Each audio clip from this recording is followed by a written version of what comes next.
গোটা পৃথিবীতে গোটা দুনিয়াতে আগুন, গোটা দুনিয়া অশান্তিতে ভরপুর। সেই অশান্ত দুনিয়াতে আল্লাহ রব্বুল আলামিন এমন একজন মহামানবকে পাঠালেন, এমন একজন রাসূলকে পাঠালেন, তাকে দায়িত্ব দিলেন, বললেন ওমা আরসালনাকা ইল্লা রাহমাতাল লিল আলামিন। বিশ্বে রাসূলকে পাঠালেন তামাম মানুষের জন্য, না হিন্দু না মুসলমান না জৈন না খ্রিস্টান, গোটা বিশ্বের মানুষের জন্য যিনি নবী তিনি হচ্ছেন আমার রাসূল, যার নাম মুহাম্মাদুর রাসূলুল্লাহ, যার নাম মুহাম্মাদুর রাসূলুল্লাহ সাল্লাল্লাহু আলাইহি ওয়াসাল্লাম। আমি আপনারে জানাতে চাই, যে আগুন লাগায় সে কি চায় আগুন নিভিয়ে দেওয়া হোক? বুঝতে পারেননি? যে আগুন লাগায় সে কি চায় আগুন নিভিয়ে দেওয়া হোক? যে সুদের কারবার করে সে কি চায় সুদ উঠে যাক? যে জেনার ব্যবসা করে সে কি চায় এগুলো উঠে যাক? তারও পাল্টা পলিসি থাকে এগুলিকে পৃথিবীতে মজুদ করার। তাই পৃথিবীতে আল্লাহ পাক বিশ্ব পয়গম্বর বিশ্ব রাসূল হযরতে মুহাম্মদুর রাসূলুল্লাহ সাল্লাল্লাহু আলাইহি ওয়াসাল্লামকে বলে, হে রাসূল আমি তোমাকে রহমত করে পাঠালাম, তুমি ভারতের আগুন নিভিয়ে দাও। জোরে বলো লিল্লাহি তাকবীর। তুমি আরবের আগুন নিভিয়ে দাও। তুমি হিন্দু না মুসলমান না জৈন না খ্রিস্টান, সারা দুনিয়ার জন্য তোমারে রহমত করে পাঠালাম। মাত্র 23 বছর। কত বছর? জোরে বলে কত বছর? 40 বছরে নবুয়ত পেলেন, ময়দানে নামলেন কোরআন নিয়ে। একটি নবী, কেউ সাথে নাই, আত্মীয় স্বজন নাই, পাড়া প্রতিবেশী নাই, দেশ নাই, গোত্র নাই, কোনো মানুষ নাই, একা দাঁড়ালেন মক্কার মাটিতে ইসলামের দাওয়াত দিয়ে।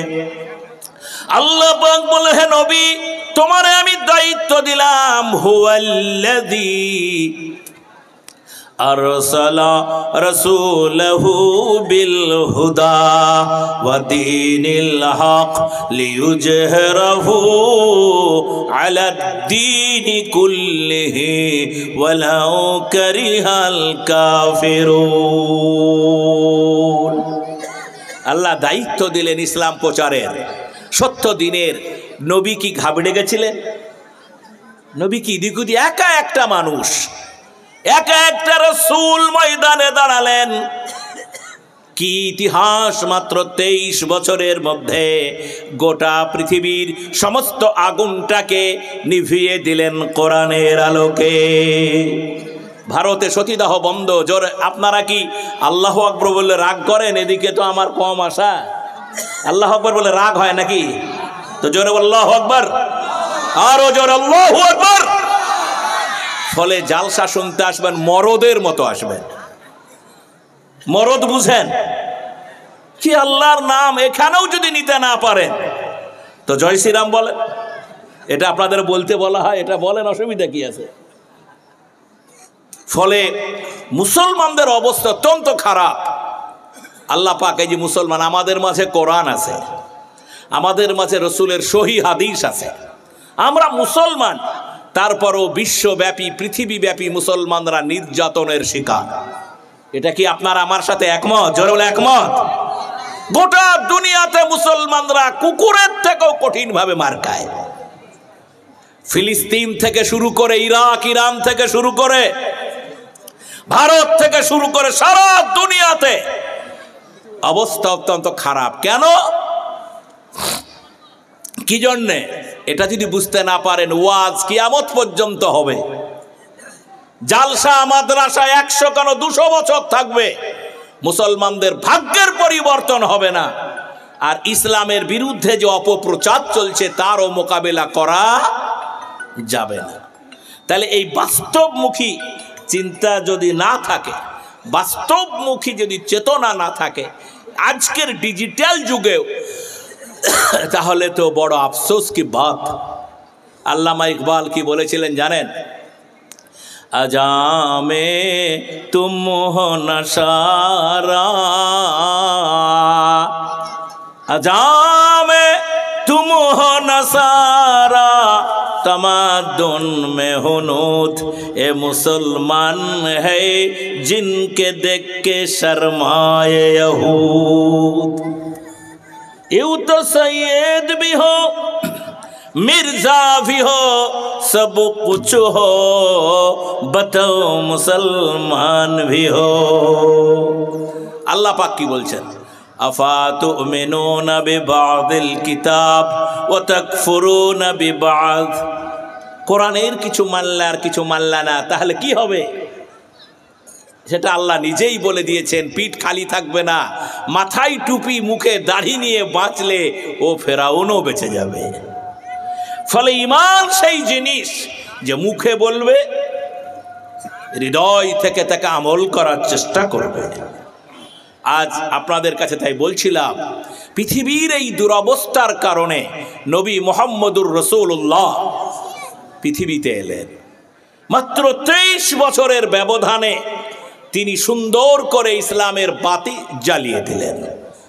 সেই বাতিটা নিভিয়ে দেওয়ার চেষ্টা ফেরাউন, নমরুদ, আবু জেহেল করেছে। আল্লাহ বলেন, হে রসুল ঘাবড়াও না, মত ঘাবড়াও। ফেরাউন যা পারেনি, নমরুদ যা পারেনি, আবু জেহেল যা পারেনি, এই পৃথিবীর নয়া জামানার ফেরাউনরা কি তা কি পারবে? জোরে বলে পারবে?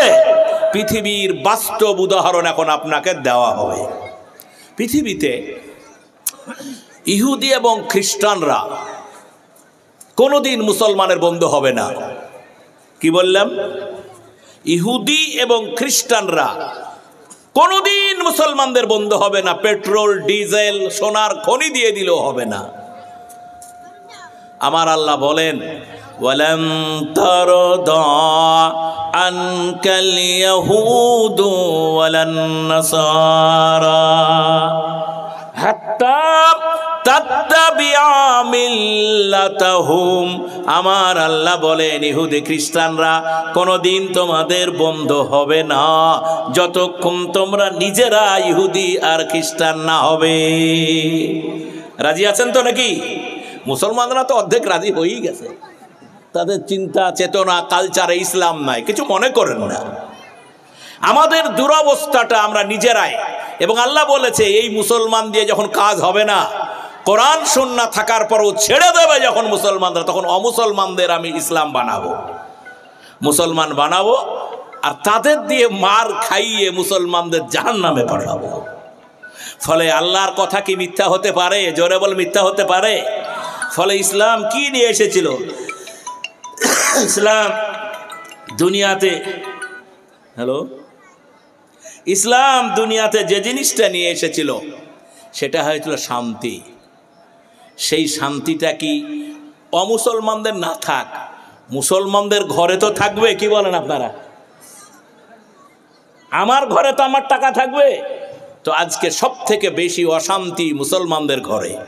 মাদ্রাসার অভাব আছে, এখন আলেমের অভাব আছে, সবই তো ক্রমশ বাড়ছে, কিন্তু ইমানটা যে তাজা পুক্তা হওয়া দরকার এটার বড় অভাব আছে।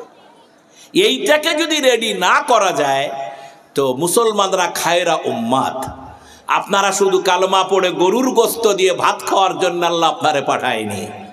আপনাকে মুসলমান হিসাবে আপনার মিনিমাম একটা দায়িত্ব ছিল, সে দায়িত্বটা আল্লাহ পাক আপনাকে দিয়েছে। এখন দেখেন তো এই দায়িত্বটা আপনি পালন করেন কিনা। আল্লাহ পাক বলেন, কুনতুম খায়রা উম্মাতিন উখরিজাত লিন-নাস তা'মুরুনা বিল মা'রুফি ওয়া তানহাউনা আনিল মুনকার। মুসলমানদেরকে আল্লাহ একটা দায়িত্ব দিয়েছিলেন, এবং শুধু দায়িত্ব দেয়নি, শ্রেষ্ঠ উম্মতের মর্যাদা দিয়েছিলেন। আমরা কি এই সব কথা রোজ শোনেন, আলেমদের কাছে শোনেন। এখন আমাদের পতনটা কেন হলো? এখন এ থেকে আমাদের বাঁচার পথ কি, এটাই আলোচনা হওয়া দরকার। আমি অযোগ্য, আপনাদের সামনে খেদমতে সারা রাজ্যের আমি প্রায় 18টা জেলায় যাই। আমি একটা বড় শিক্ষা প্রতিষ্ঠান চালাই, আল আলাম মিশন, উচ্চ মাধ্যমিক মহিলা এবং পুরুষ, যেটার ফাউন্ডার, যেটার ডাইরেক্টর, চেয়ারম্যান জনাব মোস্তাক সাহেব। আপনারা তার নাম জানেন।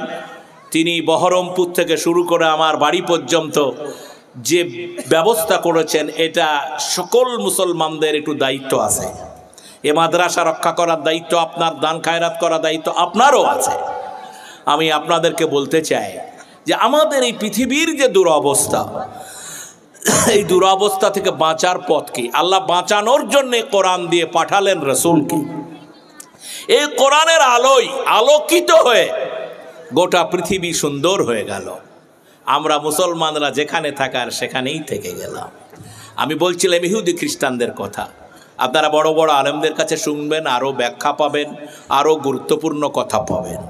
এই পৃথিবীতে ইহুদি খ্রিস্টানরা আমাদের জানি দুশমন। গোটা দুনিয়াতে যা করছে তা দেখছেন। এবং ইহুদি খ্রিস্টানরা গোটা বিশ্বে একদিন মুসলমানদের রাজ ক্ষমতা কেড়ে নিয়েছিল। জানেন তো সবাই নাকি? রাজ ক্ষমতা দখল করে নিয়ে ব্রিটিশরা আমাদের এই দেশে 200 বছর রাজত্ব করেছে। সারা পৃথিবীতে যত মুসলমান না আছে তত মুসলমান ভারতে আছে। বলুন আলহামদুলিল্লাহ। ভারতে এত মুসলমান, পাকিস্তানে এত মুসলমান নাই, বাংলাদেশে এত মুসলমান নাই, সৌদি আরবে তো নাই।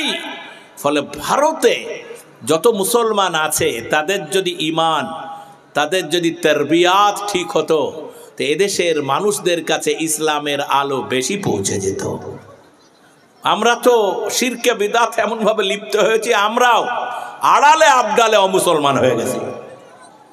ফলে এটা আপনাকে বুঝতে হবে যে এখন আমাদের দোয়াতে, আমাদের কথাতে কাজ হয় না।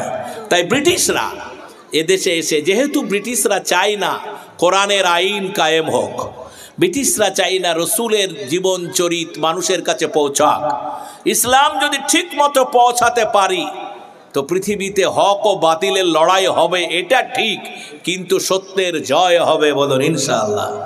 জাল হক ও জাহাকাল বাতিল, লড়াই হবে কিন্তু সত্যের জয় হবে। সত্য চিরদিনই জয়ী হয়, মিথ্যার পরাজয় চিরদিন হয়, আজ হবে, আগামী কাল হবে। এখন ব্রিটিশরা এসে কি করলো? এদের আমাদেরকে তাকান, তাকিয়ে কথাগুলো শুনবেন। বর্তমান পৃথিবীতে ইসলাম ধর্মে শুধু নামাজ পড়ার কথা, রোজা করার কথা আছে না? নামাজের সাথে জাকাতেরও কথা আছে। হ্যাঁ না না বলতে হবে। শুনতে পেলেন না? পেলেন না? নামাজ পড়ার কথাটাই আছে না জাকাতের কথাটাও আছে? হ্যাঁ নাহি না? তো কথা বলছেন না কেন? আমি আপনাকে বলতে চাই, ইসলাম ধর্মে শুধু রোজা রাখার কথাই আছে না ফেতরা দেওয়ার কথাও আছে? আছে না নাই? তো ভালো করে শুনবেন, ভালো করে উত্তর দেবেন। উত্তর দেওয়াটাও একটা দায়িত্ব পালনের মধ্যে পড়ে। 3 নম্বর, ইসলাম যে আমাদের ধর্ম, আমি প্রথমেই আপনাদের বলেছিলাম যে পৃথিবীতে যে অপপ্রচার চলছে মিডিয়ার মাধ্যমে, লেখনীর মাধ্যমে, সাহিত্যের মাধ্যমে, ইতিহাসের মাধ্যমে, একটা মিথ্যা বিকৃত ইতিহাস তৈরি করে মুসলমানদের রাক্ষসে পরিণত করে দেওয়া হয়েছে। মুসলমান সম্পর্কে ধারণাটা পৃথিবীতে ভালো না। আমি আপনাকে তাই বলতে চাই যে পৃথিবীতে অবৈধ স্বামী স্ত্রী হয় নাই, বিবাহ হয় নাই, মেলামেশা করে, এটাকে জেনা বলে। ইসলামে জেনা করার কি কোনো অনুমতি আছে? জোরে আছে? আছে কি বলেন? জোরে আছে? তো জেনা করলে জেনার বিচারের ব্যবস্থা ইসলামে আছে না নাই? জোরে আছে না নাই? পৃথিবীতে অন্যায়ভাবে মানুষ হত্যা যেটা পৃথিবীতে চলছে, গণহত্যা, আমার অবাক লাগে ফিলিস্তিনের আল খলিল মসজিদে আজান চলছে, হাইয়া আলাস সালাহ,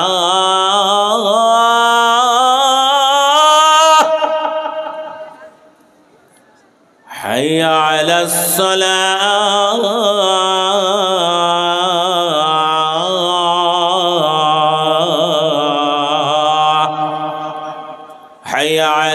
الفلاح حي على الفلاح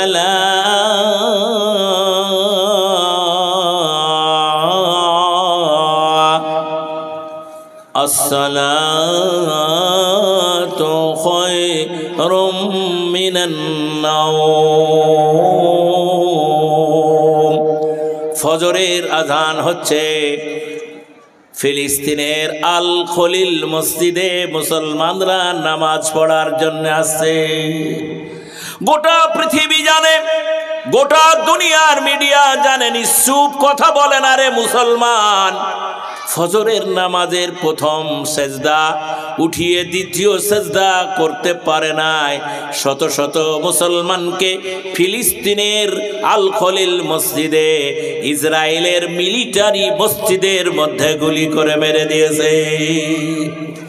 কোনো প্রতিবাদ নাই, নিরীহ মানুষ আল্লাহর গোলামি করে কিন্তু তারা নামাজ পড়ে। পৃথিবীর সেরা মসজিদ আল আকসা, আল আকসার দেওয়ালে তারা নবীকে শুয়ারের বাচ্চার ছবি এঁকেছে। শুয়ার এঁকে দিয়ে কালেমা শরীফ লেখে গোটা দুনিয়াতে আল্লাহর নবীকে অপমান করেছে।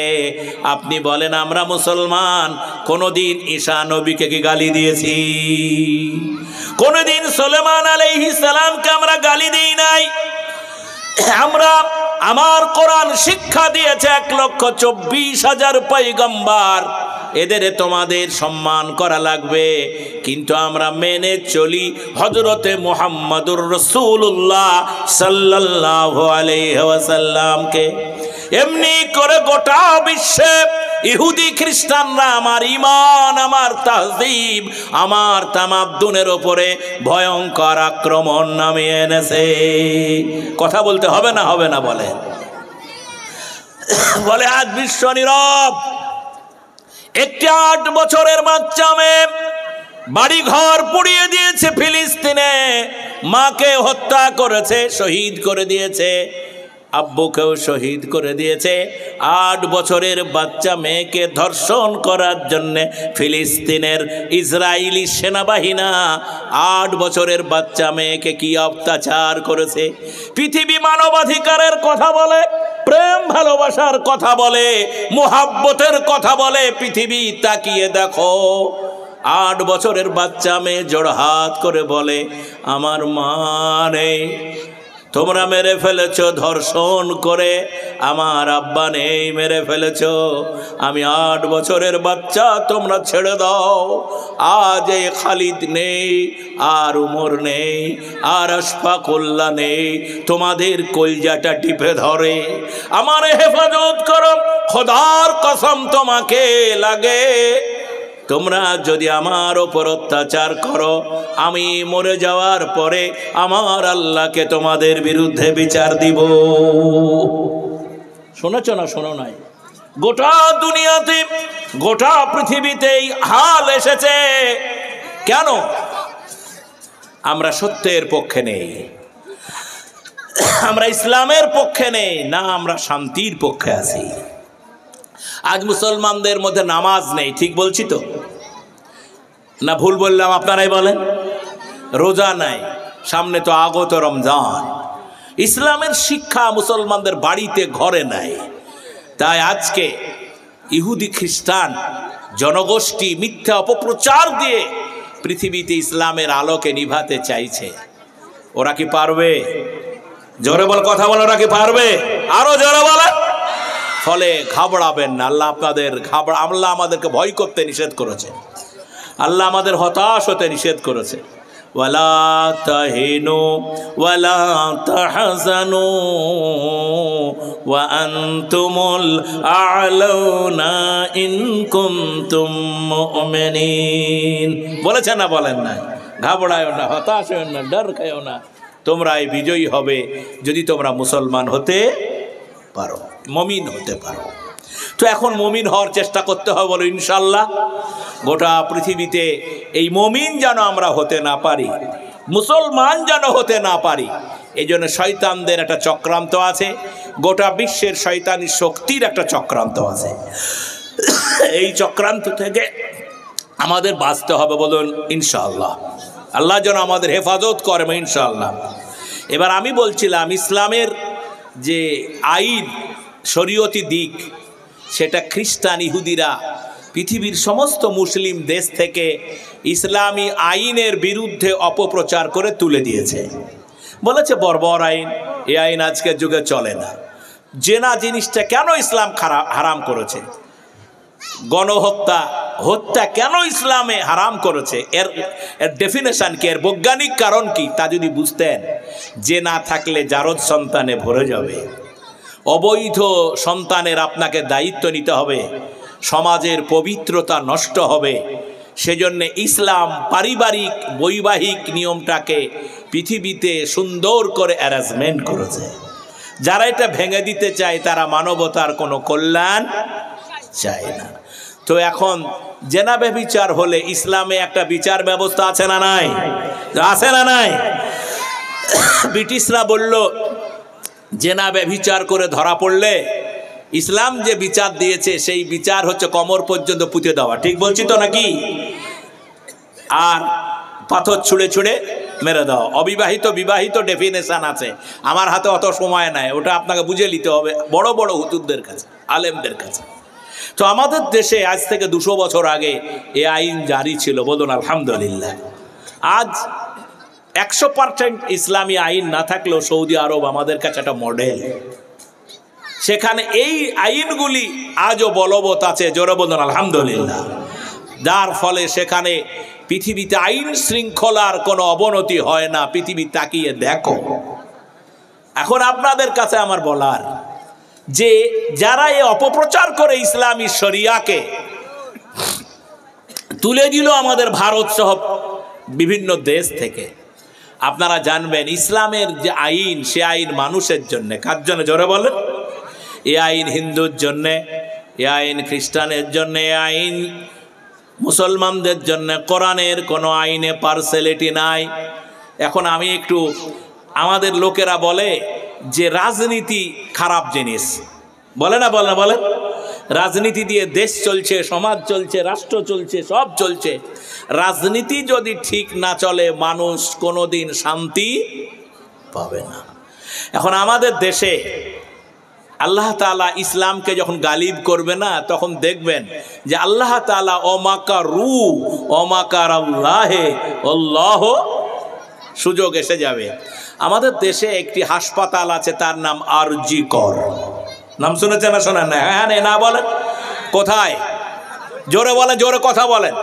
আমি যখন জলসায় বক্তৃতা করব, আইনের ব্যাপারটা, অন্যান্য ব্যাপারটার দায়িত্বটা আমার, ঘাবড়ানোর কিছু নাই।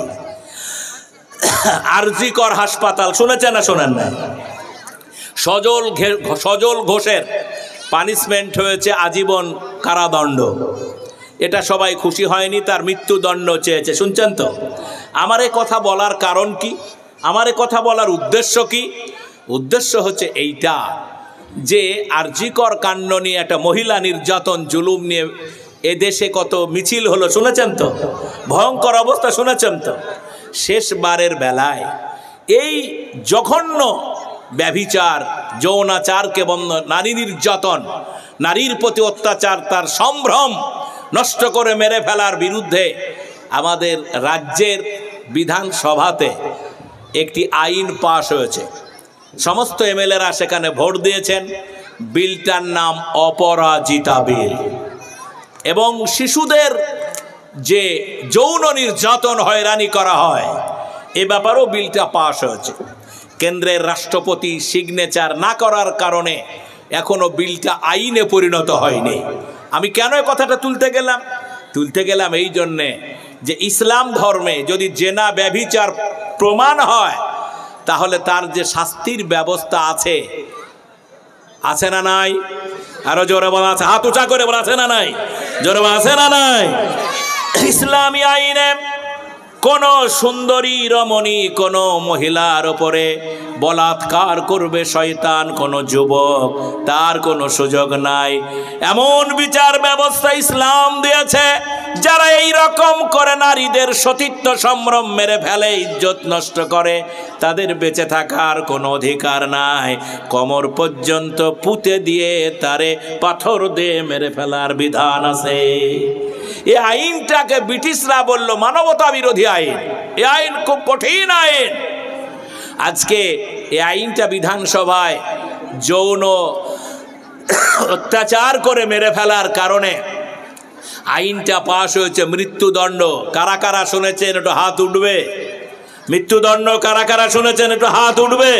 হাতটা তুলি ভাই, পয়সা লাগবে না, টাকা লাগবে না। পাশ হয়েছে না হয় নাই? পাশ হয়েছে। ঠিক যে মৃত্যুদণ্ড আইনটা পাশ হলো, এটা ছিল না 1450 বছর আগে। ইসলাম ধর্মে জেনা ব্যভিচার করে একটা নারীর প্রতি অত্যাচার করে মেরে ফেললে তার বিধান কোরআনে আছে না নাই? তা আমি মাস্টার না, যারা করলো তারা মাস্টার? বাড়িতে যে ভাববেন আমরা আগে করেছি না এরা করেছে আগে। 1450 বছর আগে মানবতাকে বাঁচানোর জন্য, নারীদের বাঁচানোর জন্য, শিশুদের বাঁচানোর জন্য কঠোর আইন আমার আল্লাহ রাব্বুল আলামিন দিলেন। এখানকার মানবতা বিরোধী মানুষ নারী স্বাধীনতার নামে কোরআনের আইনকে তারা তুলে দিয়েছিল। আজকে সে আইন আবার ফিরে এসেছে, জন্য আলহামদুলিল্লাহ হবে না? হবে না? জোরে বল আলহামদুলিল্লাহ। হবে না? হবে না? তাই ইসলাম আবার ব্যাক করছে। বলুন ইনশাআল্লাহ, বলুন ইনশাআল্লাহ। ইসলামের যে আইন মানুষকে বাঁচানোর জন্যে, তা বাস্তব আজ পৃথিবীতে প্রমাণ হয়ে যাচ্ছে। সম্মানিত বন্ধুরা, আজকে বলতে চাই ইসলাম হত্যা বুঝেন তো? মানুষকে মেরে ফেলা, মানবতাকে মেরে ফেলা, আগুন দিয়ে পুড়িয়ে ফেলা, যত রকমের গণহত্যা পৃথিবীতে চলছে। একটা মানুষকে অন্যায়ভাবে হত্যা করলে গোটা মানবতাকে হত্যা করা হয়। এই পৃথিবীতে আমি তো 200 বছরের ইতিহাস পড়ে দেখছি, শুধু মুসলিম হওয়ার অপরাধে গণহত্যা করা হচ্ছে। এটা কেন? এটা যদি আপনারা বুঝতে না পারেন তাহলে জালসা শোনা হবে, আসল লাভ হবে না। ইসলামের যে আইন মানুষের জন্য, ইসলামের যে আইন মানবতার জন্য, সেজন্য আজকের এই জলসায় আমার সময় বেশি নেই।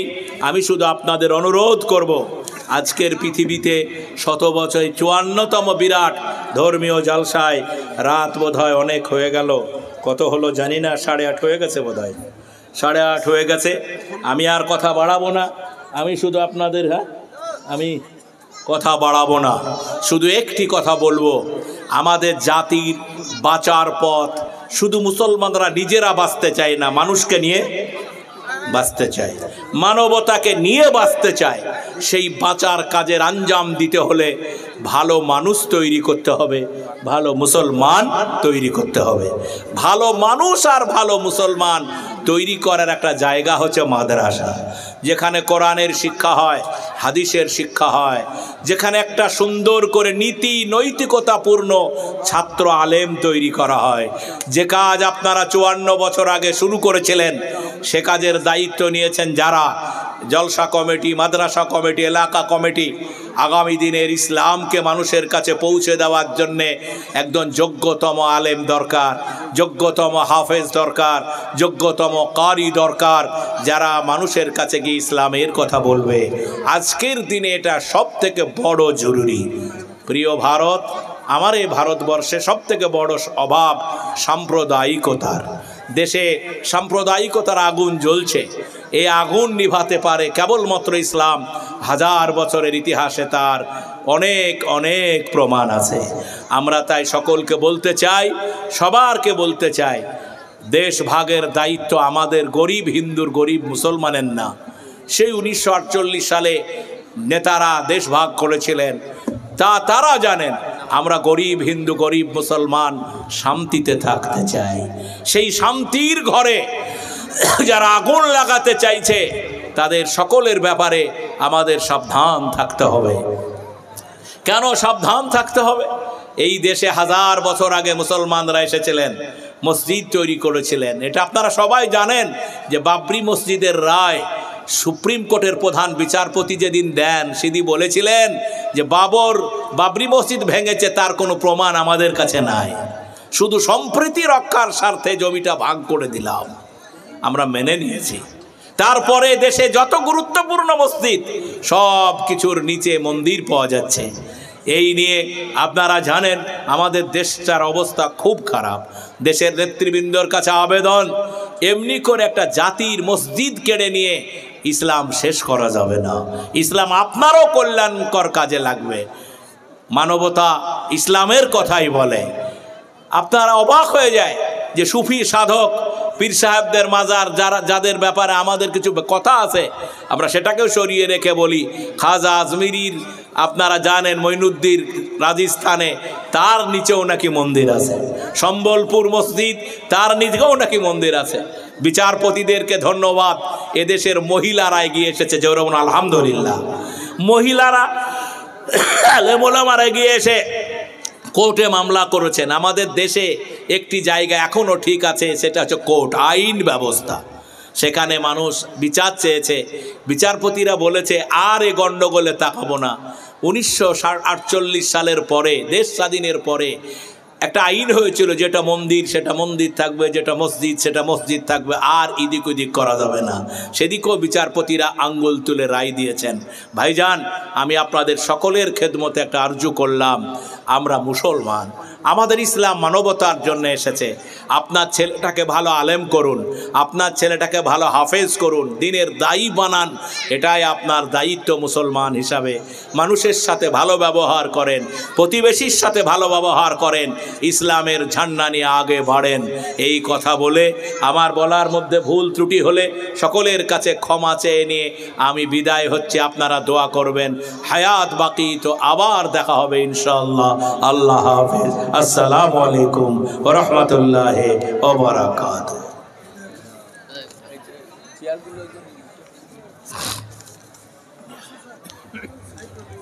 এই